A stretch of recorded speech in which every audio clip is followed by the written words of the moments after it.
out of the way! Run! Help me, please, somebody help! They're coming! Oh God, they're coming! Welcome to This Explainer. Today, we are diving straight into the chilling and honestly fascinating science behind biological apocalypses. We're going to use the source material to completely separate Hollywood fiction from terrifying reality. I mean, we've all seen the movies, we've played the games, read the comics, but let's strip all that away and look at the actual, hard science of survival and the real anatomy of a biological apocalypse. Okay, just imagine this for a second. What if literally everything you know about our modern civilization just vanished in a single week? What if your neighbors, your friends, or even your own family members suddenly became infected with something that utterly destroyed the human mind? It is absolutely our favorite nightmare on the big screen, but we really need to ask the tough question. Could this actually happen in reality? Now, Hollywood loves to lean into ancient folklore, right? We're talking magic, cursed spirits, corpses literally climbing out of graves. But let's get real here. Modern science shows us that true apocalyptic threats are purely biological. We are talking about real infections, severe neurological damage, and rapid, uncontrollable spread. The magic? Totally fiction. But the biology? That is terrifyingly real. The science of zombies, and how nature already hijacks the brain. So, to really wrap our heads around this, we have to look at a real-world organism. Have you ever heard of Ophiocordyceps? It's a fungus found deep in tropical forests, often just called the zombie ant fungus. And here's what it does. A spore lands on an ant, spreads through its little body, and literally takes over its nervous system. It forces the ant to abandon its colony, climb up a plant, bite down onto a leaf, and just lock in place before killing it. Days later, a fungal stalk erupts from the ant's body to release more spores. It is literally a biological mind control system. And yes, if you're a gamer, it's exactly what inspired the infected in The Last of Us. Now, human biology is currently way too warm and complex for this specific fungus to infect us. But scientists warn that climate change is forcing fungi to adapt to warmer temperatures. And evolution? Well, evolution never stops. But let's look at a virus that actually does affect humans right now, rabies. The key symptoms are, honestly, pure nightmare fuel. We're talking extreme aggression, paranoia, and violence. Rabies is one of the deadliest viruses ever discovered, and it goes straight for the central nervous system.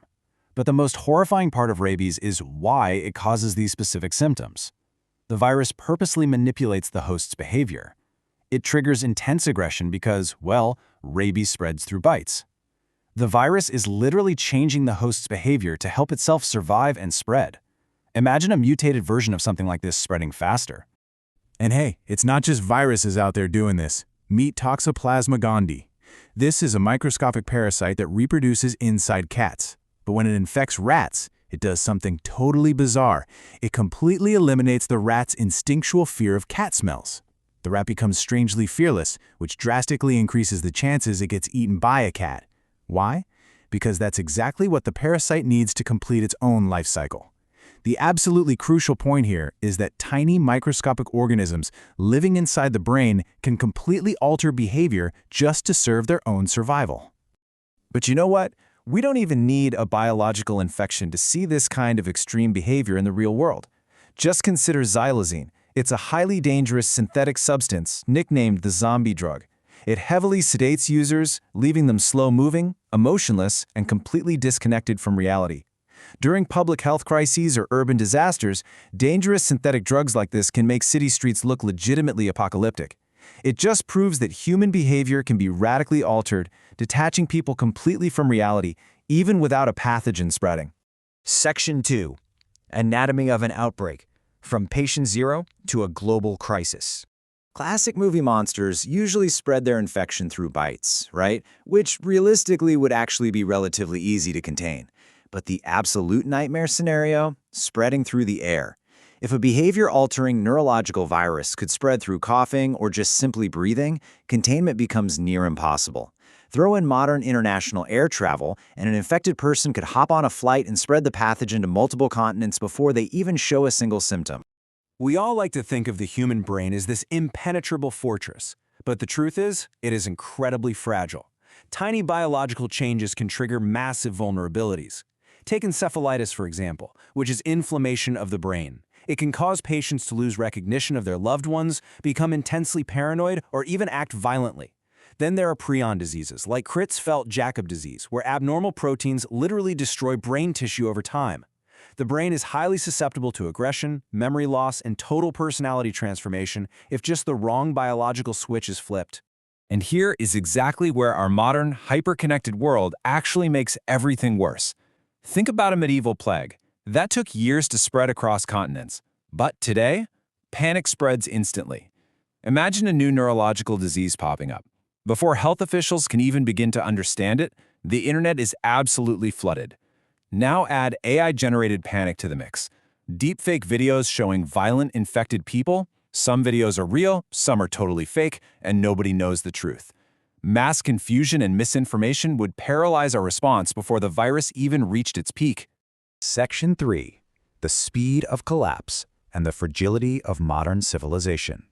Think about your local grocery store or the nearest hospital. They rely on incredibly complex systems working perfectly every single day.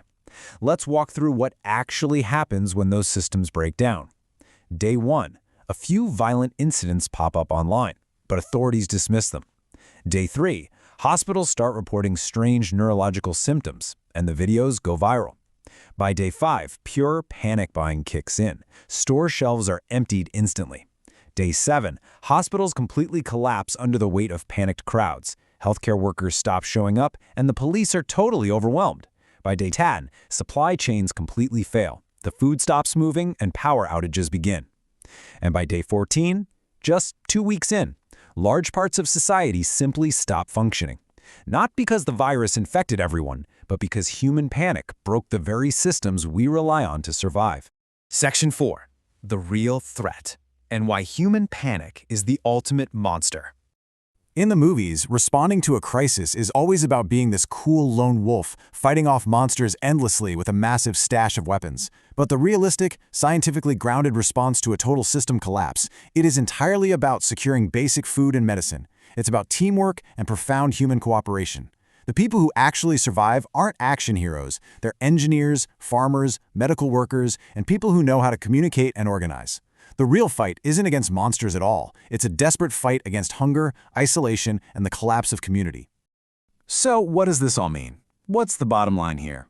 Well, there is exactly a 0% chance of dead corpses rising from the grave. Science says that's just a hard no. However, there is a dangerously high chance of our modern human systems completely failing under the pressure of a new, severe biological threat. The infrastructure that keeps you safe every day is incredibly advanced for sure, but it is also surprisingly delicate. The ultimate takeaway from all this source material is really this: the monsters are never the only danger. In fact, sometimes humans become much, much worse. When a real crisis hits, trust is the very first thing to disappear. Fear, panic, violence, and the total loss of cooperation become the most lethal threats of all. A real biological apocalypse wouldn't be humanity fighting off the undead. It would literally be humanity turning against itself because of fear.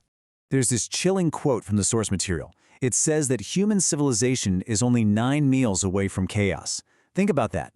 That means just 3 days without a food supply chain, and society as we know it begins to completely unravel. The ingredients for a biological nightmare already exist right now in nature. But the real question is, when the unexpected happens, will we cooperate, or will our own panic be the very thing that ultimately destroys us? Thank you for watching this explainer, and I want to leave you with this. How prepared are we, really?